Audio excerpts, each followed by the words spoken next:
Hey, good morning, Barney. How are you? Good. How are you? Good I'm morning. good. Thanks for joining again. I know we're through 5 episodes now, maybe six. Honestly, Amazing. it's kind of just getting lost in the shuffle of tax season this year. But yeah, it's been a lot of fun, and we have two left to do for everybody who's following along. So today, Barney and I are just going to answer probably 10 or 12 just really common, frequently asked questions we get at ATBS as it pertains to taxes and back taxes and things of that nature. So we're going to work through that. Then we've received a couple of questions from viewers over the past few episodes with questions they want answered. So we're going to answer those next week during the video, and then we're just going to walk through some common examples of situations that people get into and how we can help them get out of those situations, Barney. So we'll highlight a couple of client examples. We won't name clients, of course, but just where they were, how they got there, and how they got out of trouble. So we'll talk about that in the next episode. But let me just circle back around. So I know this may be the first video that some people get to watch. My name's Tom. I work with ATBS, American Truck Business Services, and we have our keynote speaker and expert on all things tax res, Barney Moran here. Barney, I'm not going to share anything on the screen, but do you just want to give a real quick intro for anybody that may be a little behind on the videos here? Hi, yeah, I'm Barney Moran. I'm an enrolled agent. That just means that I'm allowed to represent taxpayers before the IRS, whether in a tax court or on paper. I'm a father and husband. I have two daughters that my wife and I have raised in Colorado, and I'm very happy to be working at ATBS where we're allowed to give it to you straight. Yep, I agree. It's a great place to work, and we do a lot of fantastic work for our clients. If anybody's unfamiliar with ATBS, we are a trucking specific tax accounting and consulting firm. Been in business since 1998, so 23 years at this point. We've helped north of 150,000 drivers in that time frame, which is incredible. And then we work with on any given month roughly 12,000 independent contractors to help them manage their paperwork, their bookkeeping, their IRS compliance, all the things truckers don't want to do. Nobody wants to do, but ATBS steps in to fill that void. And then Barney and his department work specifically to help people get out of trouble with the IRS if and when they fall behind. So if you are just now getting to this video in the series, and for whatever reason you haven't watched any of the videos previously, my recommendation would be to pause, stop this video and go back and watch the rest, especially episodes 2 through, I imagine that's got to be 5, maybe 6 at this point. So what we talk about in those videos is the ATBS proven path to getting out of debt with the IRS and to put the IRS in your rearview mirror rather than have them be an obstacle in front of you. The path is super simple. You have to get compliant with the IRS, which means basically get caught up on your taxes and start paying your taxes on time every quarter. When that's done, if you need to negotiate with the IRS, that's the time, because the IRS does not care about negotiating with you until you are compliant with the IRS. So we've talked a lot about that. And then the final piece of the puzzle, probably the most difficult really, is managing your compliance every day moving forward. And this is where drivers fall behind. This is where drivers get into trouble again, just because they're so busy.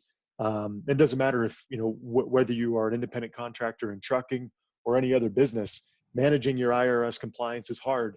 It's just magnified in trucking because of the workload and the process of being a trucker and trying to handle your paperwork and bookkeeping when you're on the road and pay taxes on time and all that. So we've plugged ATBS a few times at this point.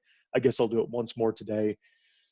Our business is designed to take the IRS compliance completely off of our clients' hands from an income standpoint or an income tax standpoint. So we can handle all the stuff you don't want to do, the paperwork, the bookkeeping.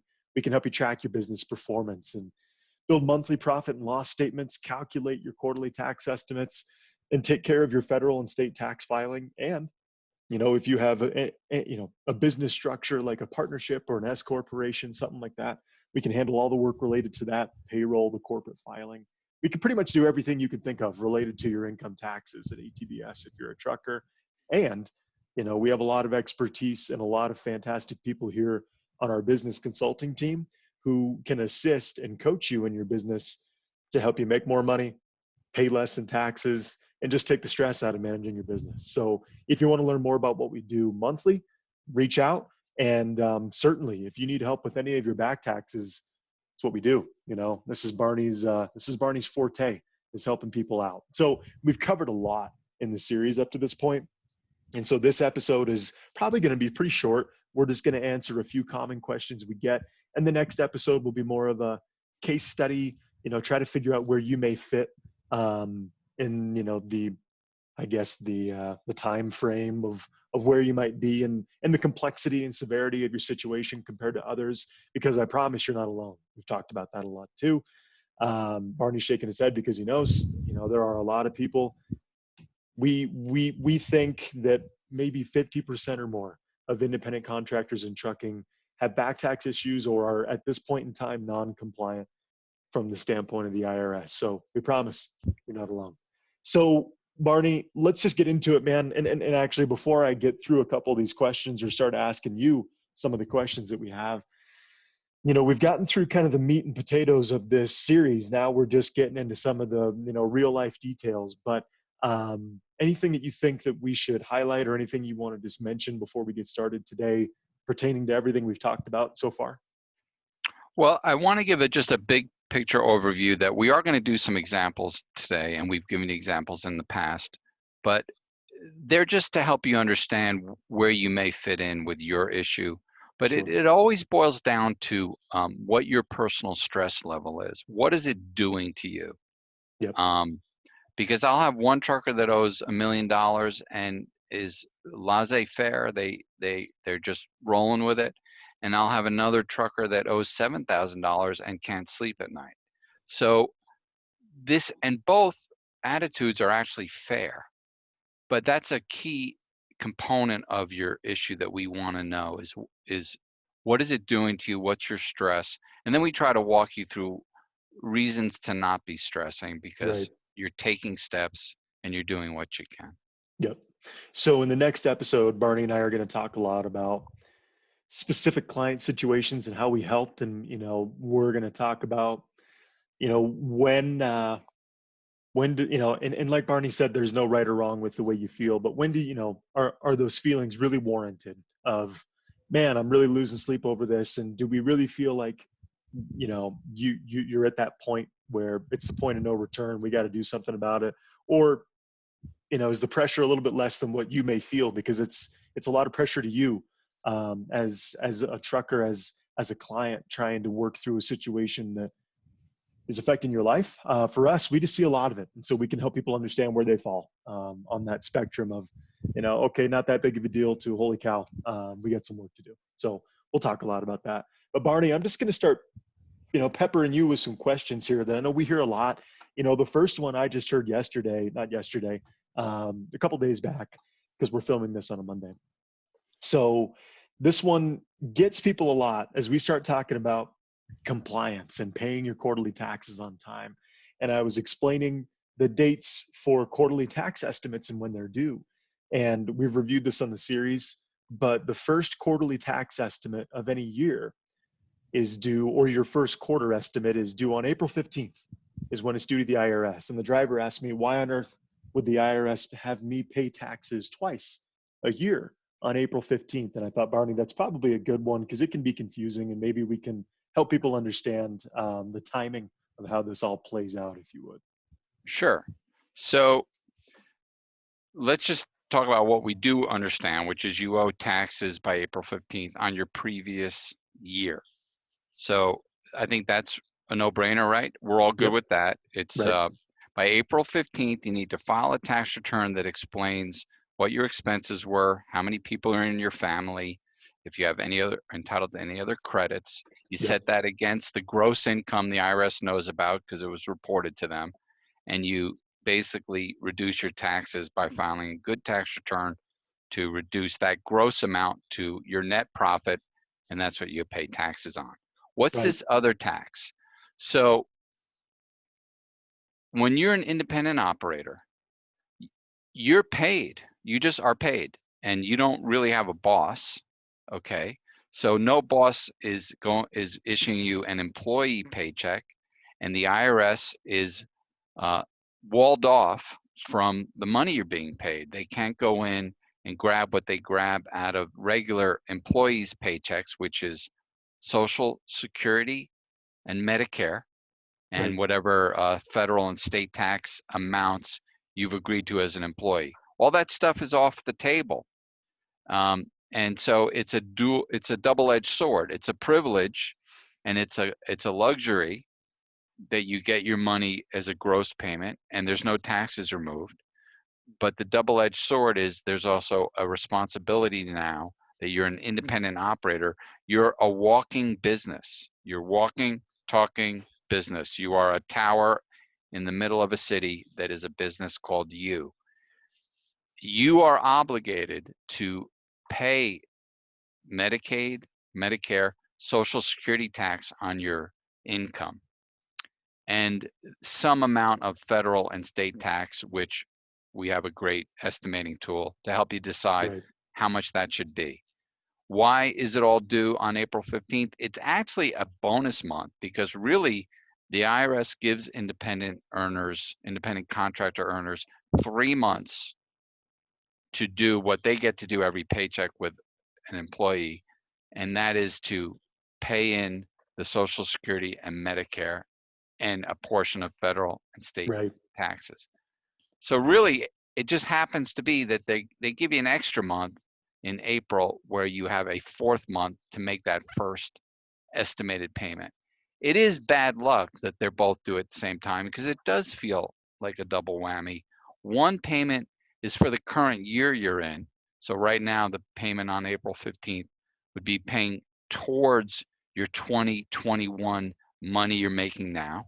Right. And the other payment that's being due with your tax return is for last year. Back Yep.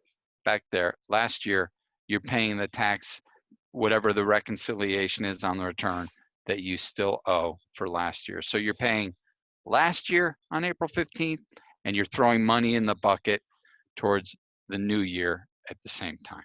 Yes. And ideally, if you pay your quarterly taxes on time. So let's say you started your business on January 1st of 2021. So at the timing of us filming this a month and a half ago. If you pay all your quarterly estimates on time, when April 15th hits next year, your 2021 tax bill related to the tax return should already be paid. So all you really need to do when you file that tax return, I guess if you distilled this down, was figure out whether you paid too much and you're due a refund, or you didn't pay enough and you owe a little bit more, or if you got lucky or you were really, really, good at calculating those tax estimates, you basically had a $0 bill to the IRS for your Fed and your state. So then on that April 15th of 2022, like Barney, you were just saying, the taxes that you're paying for your quarterlies are for 2022. And so when drivers say, why does it feel like I'm paying twice? It's you're not. It's just that if you're behind, it can feel like you're paying twice, because if you didn't pay your quarterly estimates last year and you got to pay that bill on April 15th, and then, oh no, I have to pay taxes for this quarter too, it's a lot. And so it's why, we tell our drivers as soon as they start with ATBS, especially if it's their first time or they're brand new to this new business, start paying your quarterly estimates on time, because they stack up. And then all of a sudden on April 15th, you've got 2 tax bills to pay every year. And so hopefully that cleared it up, Barney, that your taxes aren't really due twice a year on April 15th. It's just you have this year's tax bill for your first quarter estimate is due on April 15th. And then your tax filing for your previous year happens on April 15th too. And if you owe more money from last year versus what you paid in, then you could potentially pay more. Yep, Okay, that's it. cool. That's a common one. You and I have talked about this, and I actually had a driver ask me last week. He said, "Hey, I heard your taxes go away after 10 years. Is that right?" And we've clarified this, I think 2 or 3 times now, but it's worth clarifying again, if you would, about the statute of limitations on collections for the IRS and how it works and what the trigger is. Okay. So many people don't know this, and I didn't know it. I've been doing this for 20 years, but for the first 5 years, I was in the tax industry. If a retired grandparent would come in and say, "Here's my Social Security. Should I file taxes?" I would always say, no, no, no, don't file your tax return. I've actually changed my mind and my advice because of what we're about to share with you. File your tax return. Even if you made no money and you don't owe a thing, file your tax return. And it's for this simple legal protection. Filing a tax return will benefit you. The minute the IRS gets your return and stamps it as processed, and that's where they see your tax due and it's posted, a clock starts, a 10-year clock. If the IRS is unsuccessful in collecting the tax that was due for that tax year within 10 years of that clock starting, the IRS can no longer legally try to collect that money. And this same rule, in some form or another, applies to every state. Every state has its own statute of limitation, Sure. but the clock will start for the state as well. Here's the reverse logic. If you never filed that return, the IRS and the state that was due the return can audit you for that tax year forever. Indefinitely. So what we hear a lot is the question from the client that I spoke with the other day. He, you know, at the time of filming right today, today it's 2021, early 2021. And he said, I have a lot of back taxes to do. I got to do 2010 through 2020. So it happens. And he said, do I have to file my 2010? Because I'm pretty sure that drops off. And I said, no.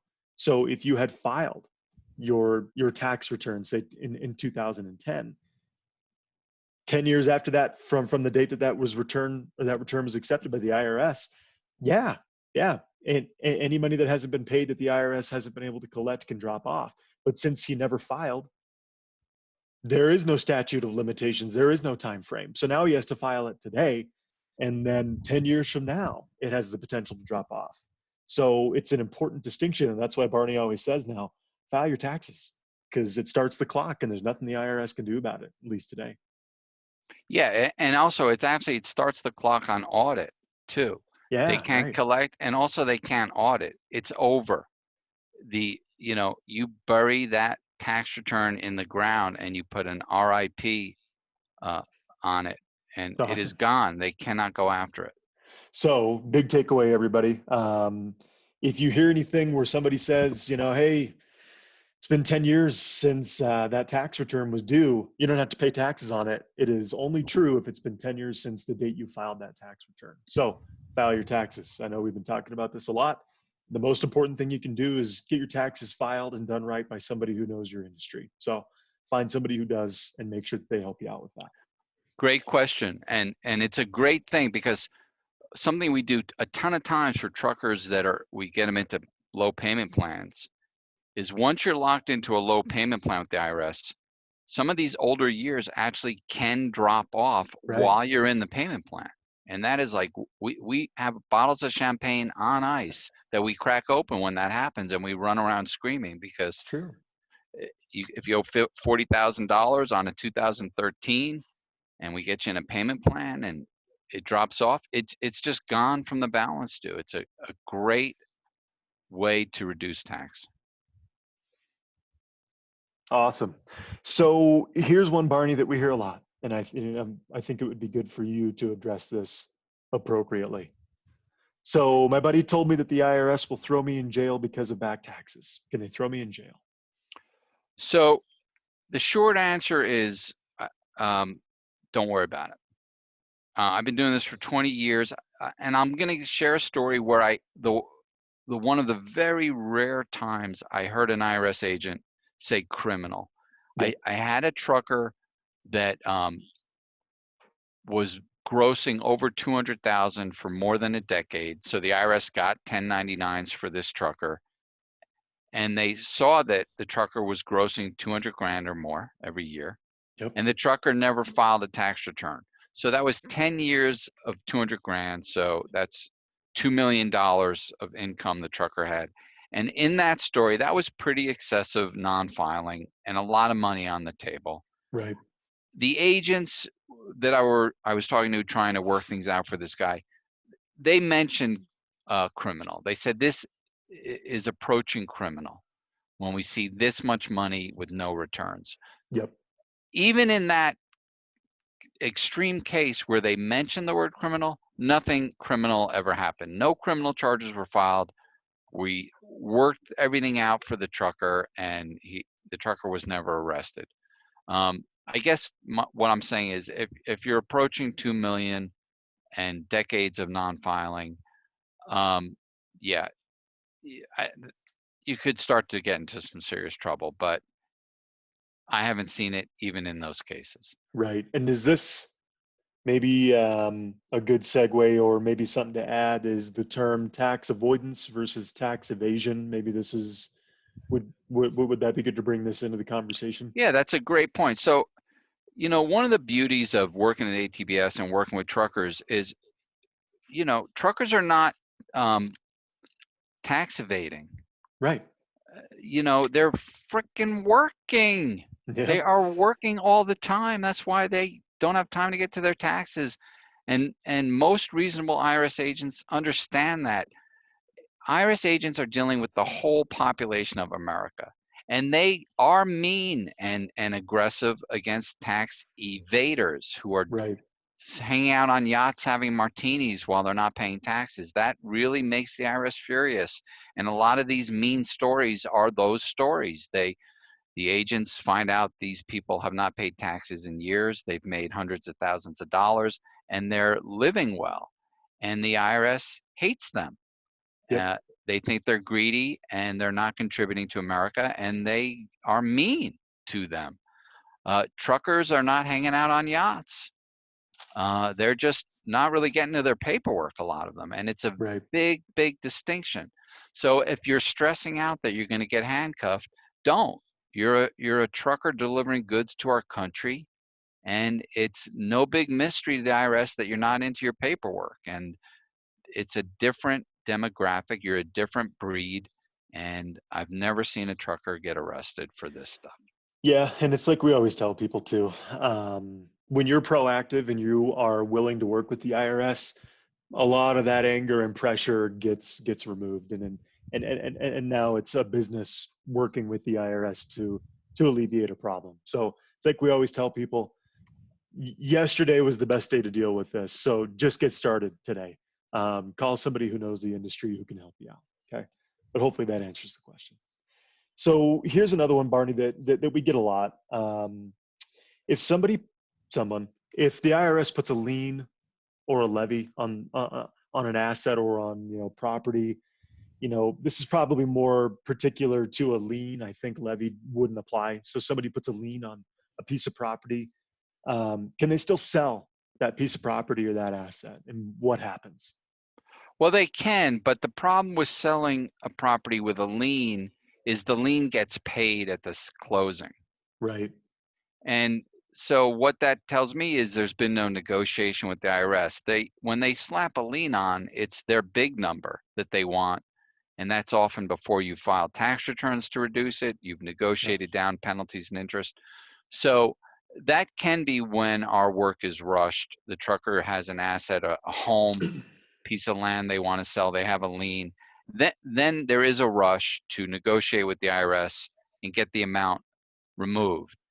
But if you're not planning on selling the asset and you have more time to have a deeper, detailed negotiation, I actually wouldn't stress about it. The Sure. lien, I wouldn't stress about.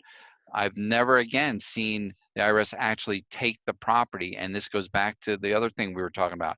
They will take a luxury yacht because they know they'll get a lot of money For in sure. selling it. The IRS is not really interested in becoming a tractor trailer auction house. It's not easy stuff, and it's not a high profit. Yep. So long story short, you get a lien from the IRS on your property or an asset, a real asset. It can still be sold, but basically, any potential gain or capital gain that you would see from that sale disappears because it's going to go towards the debt. Yeah, you'd have to look at what you owe, what you're selling it for, what your Right. profit's going to be. If you can eat it and pay the lien off at the closing, our job is to educate you, and then you'll make that decision. Got it. Perfect. This is a good one. So, we hear this a lot. So let's say you have to file back taxes. Today it's 2021, so 2020 tax return. Let's say they got to file their 2015 taxes. They just never got around to doing it. They were single then. They're married today. Do you file single or do you file married filing jointly, married filing separately for the 2015 based on how they are of their, that relationship status today or their filing status? Well, that's a great question. And there are no dumb questions, by the way. Like, I hope no one for a second thinks Tom and I think that our tax code is just a bowl of peaches. We we know our tax code is a jungle, Stretches and to we're the moon not, and back. yeah, and we're not cheerleaders for our tax code. We're here to get our truckers from point A to point B through that jungle without getting eaten by the lion. Yep. Um, you would file you file the tax year as if you're living the tax year. Got You it. you do not file the tax return with the future reported in the year. So if you were single in 2015, you file that return as single. Got it. So this segues into another question that was somewhat related. Let me see if I can find it, and just bear with me. Take your time. So when you file an old tax return, let's use the same example, 2015, this would have been prior to the Tax Cuts and Jobs Act being implemented, right? So a good example. Do you use current tax law or the law that was in place during that year? Well, that's also a great question. So the tax year is going to comply with the tax law at the time. Occasionally, Congress will pass retroactive tax law Got that it. does apply backwards. It's very rare. So the best way to think about it is just like you were single back in 2015, your tax return will be considered under the tax laws that were enacted for that tax year at that time. Got it. So a lot of work for a company to go backward and try to manage a situation like that, considering how much may have changed since then. Right? Well, what we do, look, this is no secret. Many truckers haven't filed many years. So ATBS actually pays and maintains for licensing for tax return software. I think we go back to like 2005. Wow. Yeah, it might even be older than that. So we have to pay to keep that software completely updated and running Right. because we have truckers that really do go back that far. Well, that was a good couple good questions then. So you really need to find somebody who can facilitate something of that nature if you got to go back that far, which ATBS can. So that's a plus. Yeah, All right. if you haven't filed for 20 years, we are your company. We're built Right. for that, and we're handling hundreds of truckers that are the same. So we do that. Yep. So here's one, I'm really far behind on my taxes, but I haven't heard from the IRS. There's no letters, there's no, any notices or anything of that kind related to the taxes that have not been filed.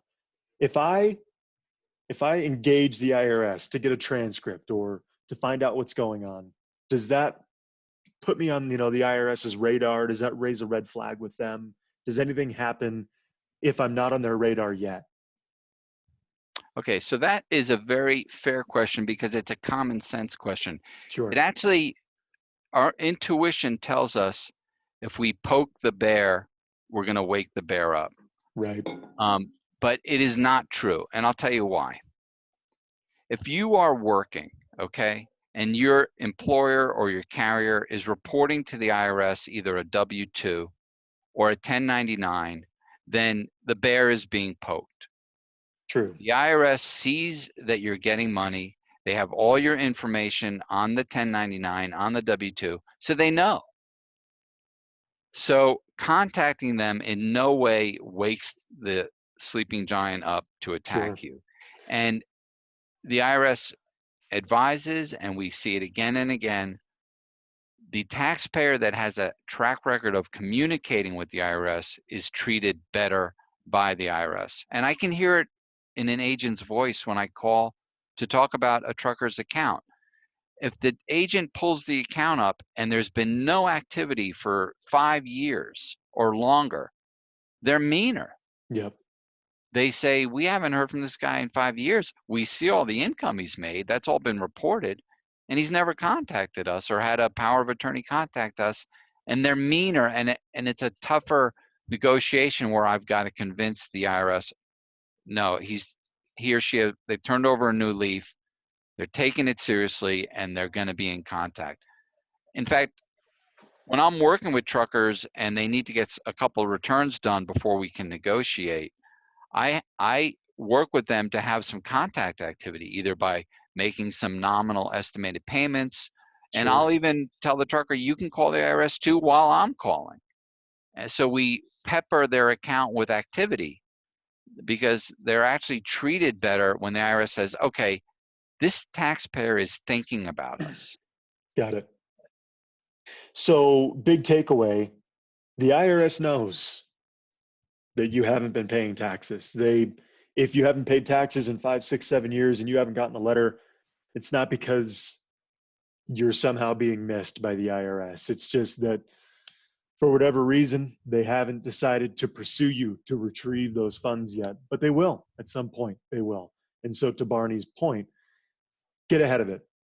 Reach out to the IRS, get transcripts, try to figure out where you're at, tell them that you're happy to get caught up. And if you need to, utilize a company like ATBS to help you, because at some point the letter will show up. And if you waited 5, 6, 7, 10 more years on top of the 5, 6, 7, 10 beforehand, it just gets worse and worse and worse. So, I mean, like look, we said, look, it is a little bit like the Powerball lottery. We all have heard stories of someone that has gotten away with murder with the IRS.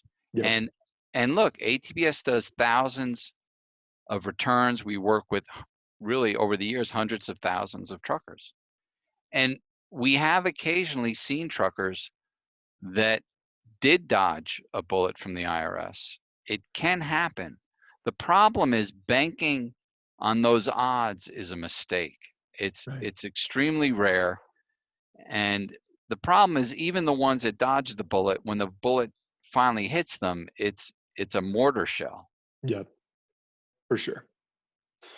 Perfect. Let's just get this one out of the way, Barney, that we tend to hear, occasionally, but consistently, that somebody told me my taxes or that taxes are unconstitutional and that I don't have to pay them. Is this true? Okay, well, look, if we want to go to history class, there's absolutely, we can talk all day about the craziness of our tax system and its foundations and its legal basis. I mean, Right, this is a fair conversation. Unfortunately, this conversation is not going to happen at an accounting office because we're committed. Our job is to fix the mess. And the problem with taking on the constitutionality of it is it's a no-win.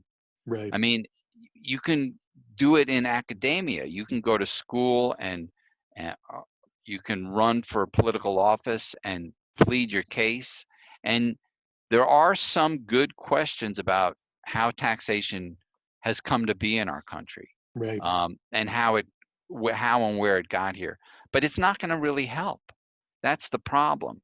Um, in fact, we've got one great tax program where we petition to remove bulk years of interest and penalties. right, And part of that petition is the IRS says, well, why didn't the trucker file? And we have to provide what's called an unwillful reason, which is actually a pretty low bar. It's pretty easy to explain why someone didn't file, and the IRS is very open.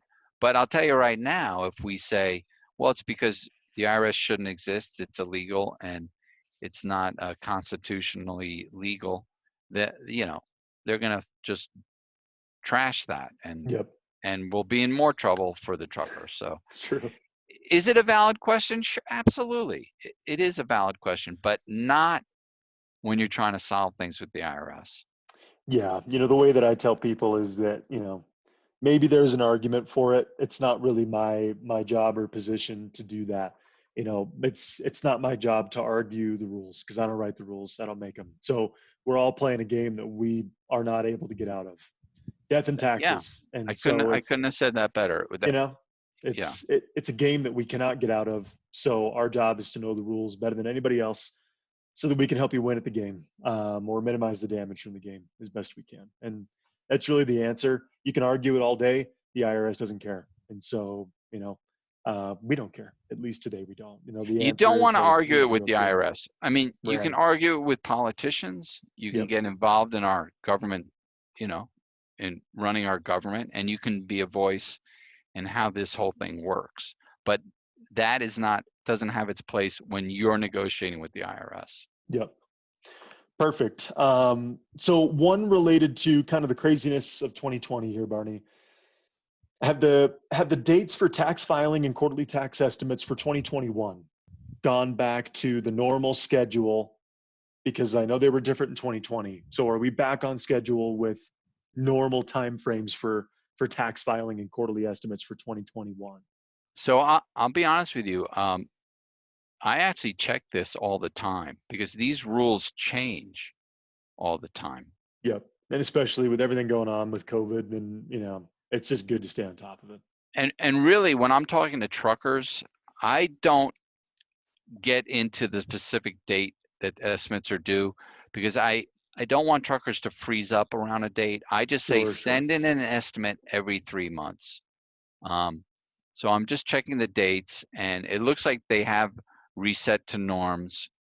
So like Tom started the show today, the first payment's going to be due April 15th. Okay. The second one is June 15th, 21. Okay. The third, September 15th. And then your final one, they actually give you till January 15th of next year. That won't be due till January 15th of 22. Got Um, it. but I would pay a couple weeks earlier on all these dates. You're never in trouble for paying a little earlier. Right. The IRS loves getting your money, so they're not But going to do also it for on us. that subject, never not pay because you feel you can't pay the full estimate that either ATBS has done the math for you and done, or you have vouchers from last year that just divided what your tax was by 4. Yep. Never postpone that quarterly payment because you don't have enough money to pay the full payment. Always make a payment. Show the activity of the payment. A little bit of a payment is a way better activity than no payment. Yep. We talk about that a lot when it comes to maintaining your compliance. Activity, activity, activity. So perfect. Yeah, Things if have you're gone going back. on a date, okay, and you were going to bring flowers to the date, and you realize you forgot, and you're walking up to the doorstep, just pull the landscaped flowers out of the dirt That's right. and hand your date flowers with roots and dirt on them and say, "Hi, honey, I love you." And that's what a $1 estimated payment is. It's, "Hey, IRS, I'm out here trucking, I'm doing what I can, and I am thinking about the IRS. That's right. Here's some activity. I'm thinking about you." That's awesome. That's a great way to put it. Perfect. So Barney, I just have one more that came up with one of my team members recently, that a bit morbid, but is still important to a lot of people. I'm getting older, so the client called in probably 60, late 60s, early 70s, if memory serves correctly. Can your IRS debt be forgiven when you pass away? And I know this is a loaded question. There's a lot that goes into this, but if you can try to walk us through it a little bit, I think it would help some people who are going to be watching this, listening. Okay, well, that's a great question, and I'm going to expand the question a little bit, if that's Okay, okay. sure. Because besides, will the IRS go away when I die? I think another thing that really stresses truckers is they really worry that the IRS is going to like take all their Social Security, and the IRS is gonna bankrupt them when they're no longer 1099 trucking.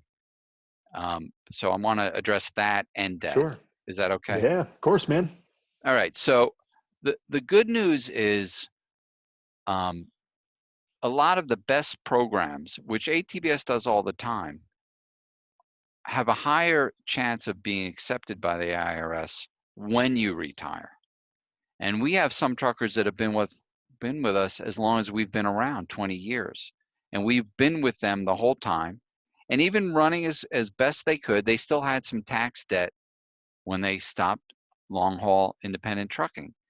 Those moments were actually have turned out to be the best time to get the best deal. So for many of these truckers, we got them a low payment plan, kept the IRS off their back. And then when it came time where they said, that's it, I might do some company work for 20 hours a week, but I'm done with the 1099 full-time long haul. We actually get the best deals from the IRS when you move into retirement, semi-retirement, partial work, Right. because we can go to the IRS and show that lower income and get those offering compromise deals where they really drastically reduce what you owe. The truth is the IRS doesn't want to get in front of a tax judge and say, we want to take this taxpayer's Social Security money. That's all they're making to pay his debt. You have a great chance of them losing there because it's just not pretty. Right. So that's an important message if you're stressing about you're not going to be able to enjoy your retirement. You actually are in a better standing to cut a deal. So now let's talk about if you pass and you have debt. So there's many levels to that, and debt can be still obtained for many reasons. One is if someone co-signed debt, if you co-signed debt, then that can outlive. If someone dies and you were a signer on that debt, Sure. that's one thing. Um, we're talking about the IRS and IRS debt, but we have to include Social Security because the IRS is intertwined. That's on that pay on when you're W-2, the Social Security is involved. Social Security can and does still get involved on debt after death if they can prove that your children benefited from your Social Security benefits, which they have and can, they can go after the children for that. So there are strategies for how you give proceeds of your estate before you die, and there are strategies you can take to minimize the effect of the debt on your loved ones. That would be a partnership with ATBS, but also probably a retirement planner. Sure. Yeah. It's, we get into legal advice when you get into a situation like that, which ATBS isn't necessarily equipped to have those conversations. We can help you with the tax piece, right? But when it comes to estate planning, financial planning, things of that nature, finding an estate lawyer, attorney, CPA, somebody like that who practices law in that area would obviously be prudent for people. So, you know, um, The good news is that you actually are in a better position to cut a deal with the right, IRS when you move into retirement. So got it's it. not a time to be afraid of them. It's actually, we have a much tougher time. And you're not going to hear this from any other tax resolution company, but it's the truth.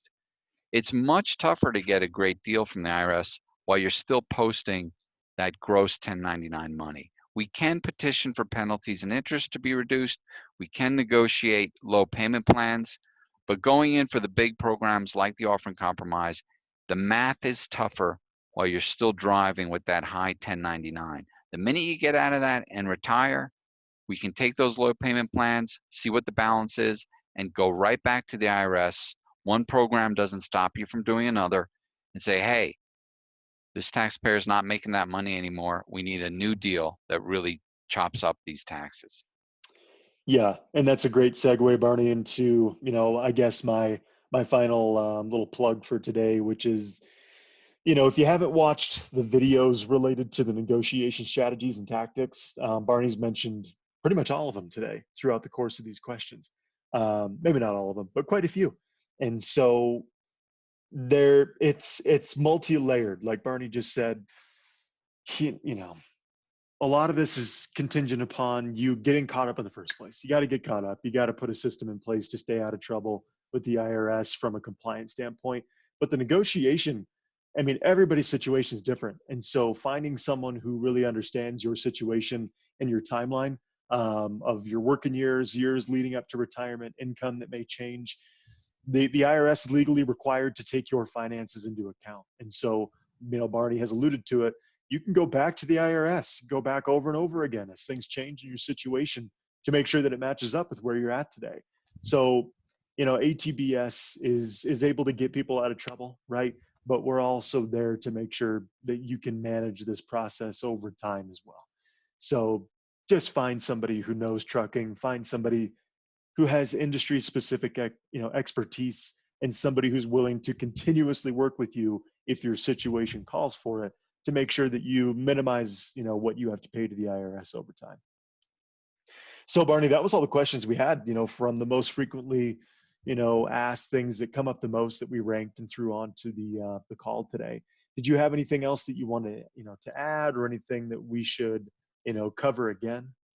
Well, I'm always going to remind truckers that are listening, when we say you have to get caught up and be compliant, we're never assuming you have to pay all your taxes up front.